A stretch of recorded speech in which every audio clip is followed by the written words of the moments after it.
As you can see, things are a bit different. With apologies to people who are simply visiting us today, I hope at the very least this will be interesting, but I recognize it may be of limited relevance to you. I'm going to speak for about 10 minutes now, and then we're going to have an opportunity to go around and have a look at all these things.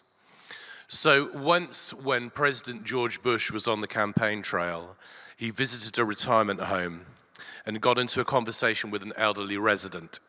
At one point, he asked her, "Do you know who I am?" To which she responded firmly but kindly, "If you don't know who you are, dear, I'm sure they'll be able to help you at reception." It is extremely important as part of the process of going on into personal maturity that we discover who we are, what our kind of personality is versus the personality of other people. But also, we need to identify our particular gifts and abilities. And having done the gig of church leader for many years, I want to tell you that I believe in happiness maximization. So, I recommend that we avoid doing things that aren't really us. We waste as little time as possible wishing we were somebody else, and spend no time at all denying that we are actually gifted in certain specific ways when everybody says that. I'm only thinking of you and your frustrated friends, relatives, and work colleagues. Insofar as it is possible for us, let's seek to pour our energies into things that truly absorb or fascinate us. "God made me fast, and when I run, I feel his pleasure," said Eric Liddell, rejecting the lure of missionary work in favor of chariots of fire. And quite right too. Now, church is in so many ways like a football match.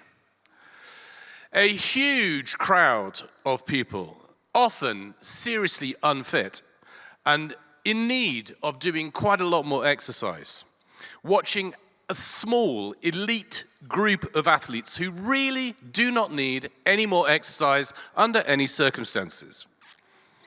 And so the majority are watching the minority as they just race around like whippets. The dream of every church leader, and I realize that the fulfillment of my dreams as a church leader is very close to your heart. The dream of every church leader is a more even distribution in which the true weight of church life is not piled onto a committed few, but is borne by the majority. Now, the reality is that I have absolutely nothing to complain about here, and never had. People have always stepped up here and got involved in amazing ways. And there are some people who have been serving in the same thing for years and years in the pre-match prayer meeting. Again, it's like football. One person was saying that they had started getting involved in the kids' church when Eddie Jones, is there a Jones here today? They're downstairs, okay, when he was a baby. And so he's now 18. So do the math. So, and there are lots of people who've been involved for years and years in amazing ways. And I know as well that you will have been involved in other churches as well and helped those ministries while you were part of them. But because I know how critical it is that you see my dreams fulfilled, as a church leader, I'm just going to give some advice on how to make the most of this opportunity that this all comprises around the edges of the building. Now, first of all, I think it's very important that we make a spiritual affirmation to one another that is definitely true. Sometimes things aren't always true for all people, but this is true for all people at all times. So look carefully at the person sitting next to you, and you just want to say to them, "You are a dribbling gift monster." Just say that. You are a dribbling gift monster. You are a dribbling gift monster. Now, we all have an amazing range of abilities, and it's shocking to discover how varied that is. I went to dinner with the Spargos over the summer, and they were explaining to me how they moved their sofa over their roof and into their back garden. And as well as thinking many things like, are you completely crazy? I just thought, how on earth did you do that? But it involved all kinds of, strange abilities. Now, there are a tiny minority who have too high a view of their abilities, and they may even believe that they're gifted to serve in a particular area where everybody absolutely knows they are not. But that is not you. That's not you.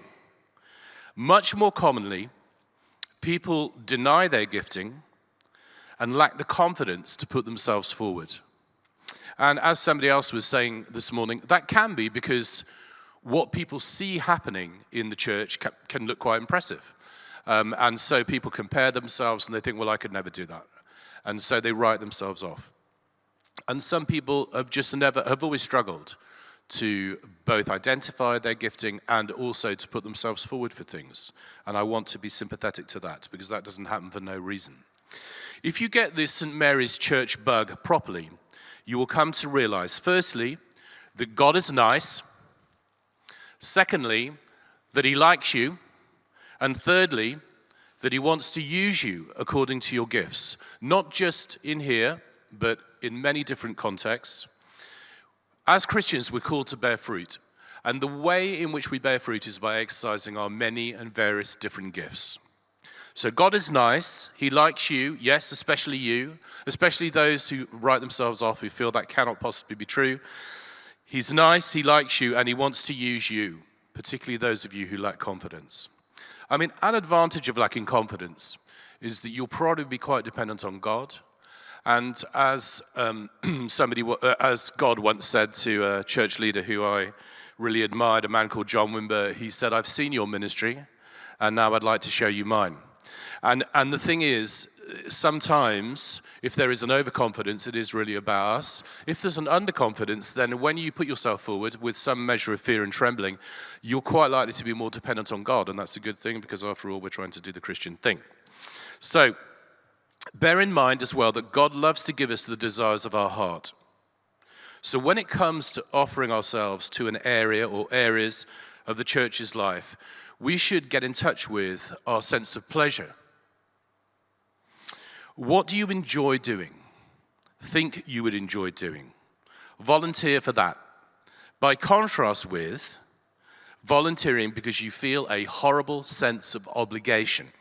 Oh no, the church needs me to do X. Oh, it's like a weight crushing me down. Just ignore that.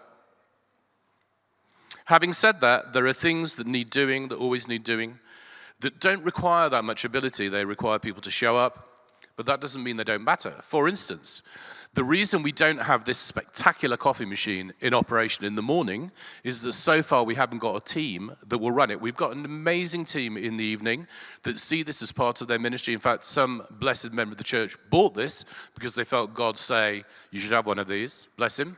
And he and others have been manning this thing and womaning this thing ever since, and personing this thing ever since. So basically, I can cover everything. When I remember. And so basically, but we would need a similar committed team who would be able to, we've got 2 volunteers. Oh, look at that. 2 volunteers back there. Thank you so much. But you will surely die if you do it every week. So we're going to need more than you 2.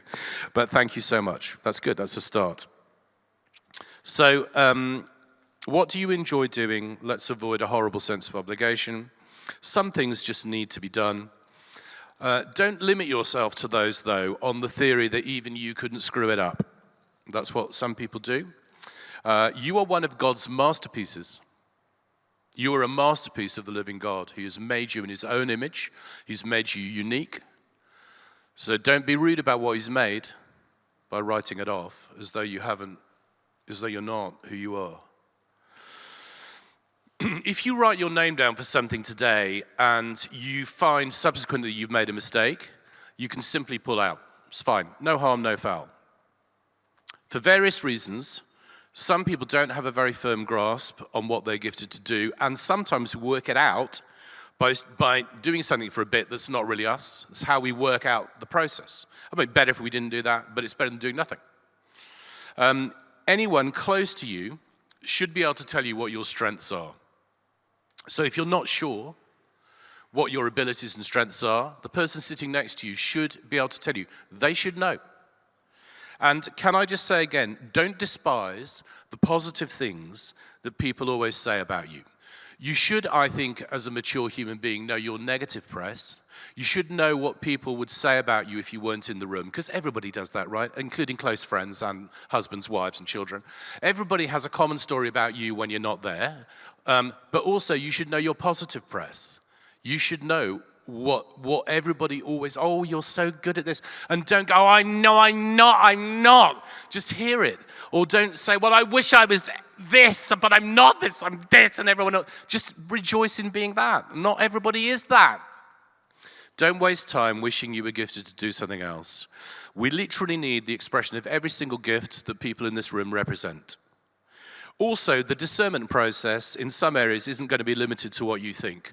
Other people on the staff team or other people on teams already will help you assess whether this is really an area for you. And there are existing leaders in all these areas who are there to tell you what it's like to do whatever it is.